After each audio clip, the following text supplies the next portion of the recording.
अखंड हिंदुस्थानचं आराध्य दैवत राजा शिवछत्रपती धर्मवीर छत्रपती श्री संभाजी महाराज आणि सर्वच आपल्या या महाराष्ट्राच्या किंवा देशाच्या भूमीतून ज्यांनी आपल्याला मार्गदर्शन केलं अशा सर्व महानुभावांना प्रथमतः मानाचं वंदन करतो आणि आपल्या सर्वांचं आराध्य दैवत सरसेनापती हिंदू हृदय सम्राट सरसेनापती बाळासाहेब ठाकरे यांना मानाचा मुद्रा करतो। खरं तर मित्रांनो, या होऊ घातलेल्या जिल्हा परिषद आणि पंचायत समितीच्या निवडणुका आपल्या समोर आलेल्या आहेत आणि या निवडणुका होत असताना खरं तर आत्ताच सुंदर असं आणि योग्य असं प्रस्तावना करत असताना किंवा मार्गदर्शन करत असताना स्वप्नील भाऊंनी योग्य असं सगळं सांगितलेलं आहे आपल्याला।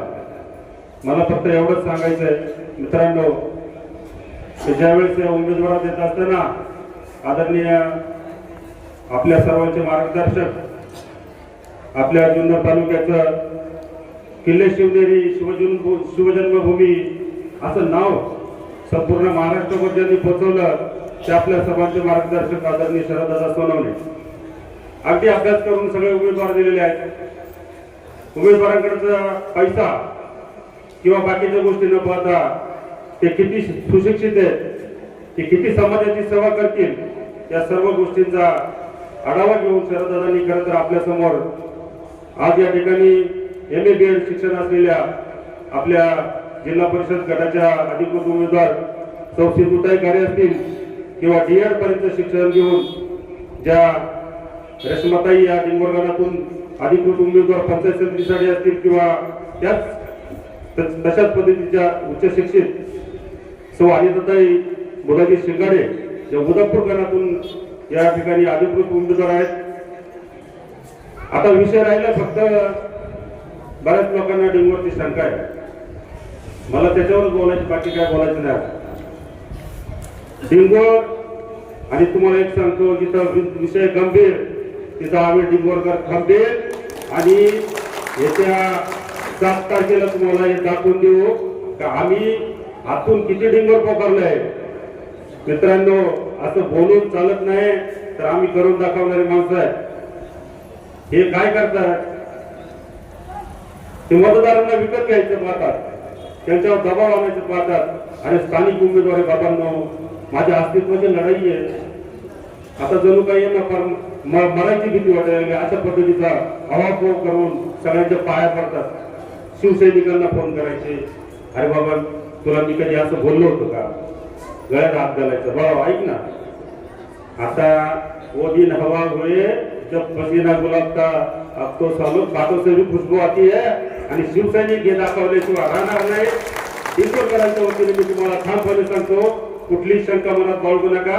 त्याचं कारण असं आहे का शिवसैनिक विकला जात नाही। दादा आपण कालच्या बातमीत पाहिलं, शिवसैनिकांचा ते आढावा घेतात, शिवसैनिकांना विकत घेऊन पाहतात, शिवसैनिक विकला जाईल का? अजिबात नाही। आणि शिवसैनिकच नाही तर संपूर्ण सगळ्या पक्षाची ताकद आपल्या बरोबर असणार आहे। त्याचं कारण हे एकमेव शरददादा आहे। शरददादांनी आपल्या जीवनात एवढा मोठा त्याग करून या जुन्नर तालुक्याला खरं तर एका उंचीवर नेण्याचा जो निर्धार केलाय आणि त्यासाठी त्यांनी अहोरात्र कष्ट घेतले। आज खरं तर आदरणीय एक आदर्श मुख्यमंत्री, यशस्वी मुख्यमंत्री आणि माजी उपमुख्यमंत्री एकनाथभाई शिंदे यांचे खरं तर दादा म्हणजे शरददादा म्हणजे एकदम लाडका आमदार आणि शरददादांसाठी एकमेव शरददादांसाठी अपक्ष निवडून आले, पण आपल्या जुन्नरच्या भूमीत त्या ठिकाणी हेलिकॉप्टर पाठवलं आणि हे दाखवून दिलं शरददादांनी की अपक्ष जरी असलो तर मी एकनाथभाई शिंदेचा माणूस आहे। आपल्याला माहिती आहे उत्तर पुणे जिल्ह्याची ज्यावेळेस जबाबदारी दादांवर दिली अतिशय चोखपणे पार पाडली।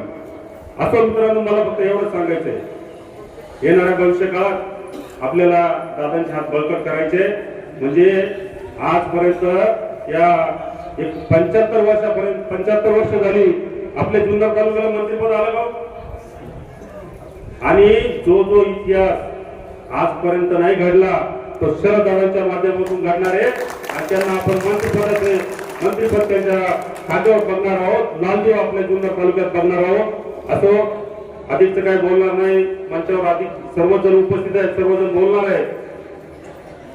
मी आपल्याला या ठिकाणी अत्यंत भावनिक अशी साथ घालतो. शिवसैनिक भरपूर कष्ट करतो, पण शेवटच्या 2 दिवस गाळ पडतो. तर मला एकच सांगायचं, मी तुम्हाला डॉमिनेट नाही करीत, मला तुमच्या भावना ही करायचं नाही, पण मला सांगायचंय की आपण तळागाळातलं मतदार, खरं तर जेवढे कार्यकर्ते त्यांच्याकडे सगळ्यांकडे मतदार यादी असल्या पाहिजेत. नुसतं झेंडे घेऊन भाषण देऊन निवडणूक जिंकता येत नाही. तर आता वायजी शेठ सांगतील त्याच्या भाषणात मायक्रो प्रेम करा, प्रत्येकाच्या उमेदवाराची जबाबदारी घ्या आणि प्रत्येक उमेदवाराने ती त्या पद्धतीने त्या कामाची वाटणी करा. असं या ठिकाणी पुन्हा एकदा उपस्थित आपल्या सर्वांचं मी आमचे मार्गदर्शक विश्वासनाना असतील डिंगोर गावच्या वतीनं किंवा आमच्या अनिल नेरकर जे असतील किंवा योगीजी लवटे असतील, इथं उपस्थित सगळ्यांचं नाव घेत नाही. मी सर्वांच्या वतीनं, शिवाजीराजे शेरकर असतील, सर्वांच्या वतीनं मी तुम्हाला ग्वाही देतो की डिंगोरची मित्रांनो काळजी करू नका आणि येत्या 7 तारखेला आपण धनुष्यबाण या चिन्हावर बटन दाबून या तिन्ही उमेदवारांना भरघोस मताने विजय करा. जय हिंद, जय महाराष्ट्र.